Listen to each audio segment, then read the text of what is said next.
The strategies for safe movement of patients as shown in this video are general in nature. They can apply to many types of patients, but may need to be modified for certain diagnoses, impairments, or precautions that a given patient might have.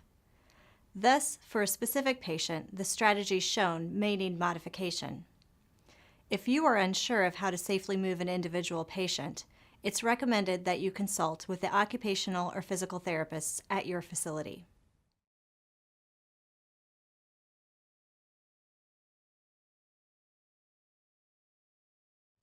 This video is going to show how to assist a patient to the floor should they lose their balance while ambulating and you are unable to help them correct it. A gait belt serves as an important point of control. It is placed at the center of the patient's mass and therefore can be used to control how their mass is moving. It also prevents you from having to pull on a patient's upper extremities or clothing should they lose their balance. During a loss of balance, most of your assistance through the gait belt should be in the horizontal plane, not necessarily pulling up through the gait belt to keep the patient upright at all costs.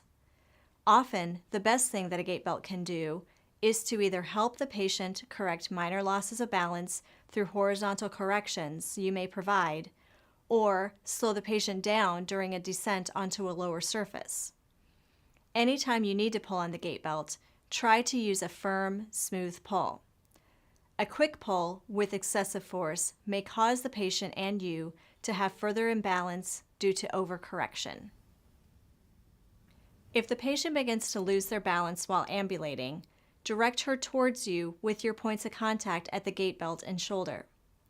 You should be stable yourself, assuming you are maintaining a wide stance while guarding her.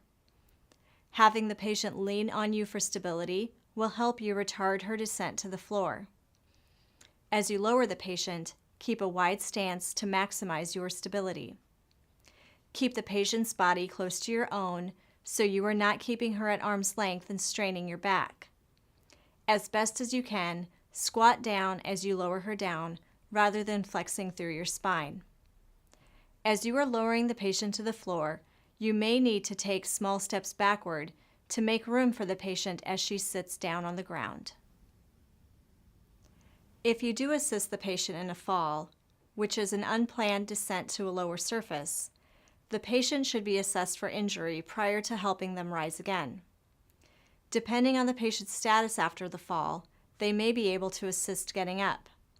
From the floor, they might be able to assume an all-fours position, then transition into a chair from a kneeling position.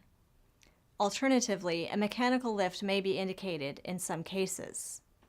Lastly, if a fall occurred, even if it was assisted and resulted in no injury, follow the policies of your facility in terms of completing a fall event report and a post-fall huddle so that staff can learn from the event.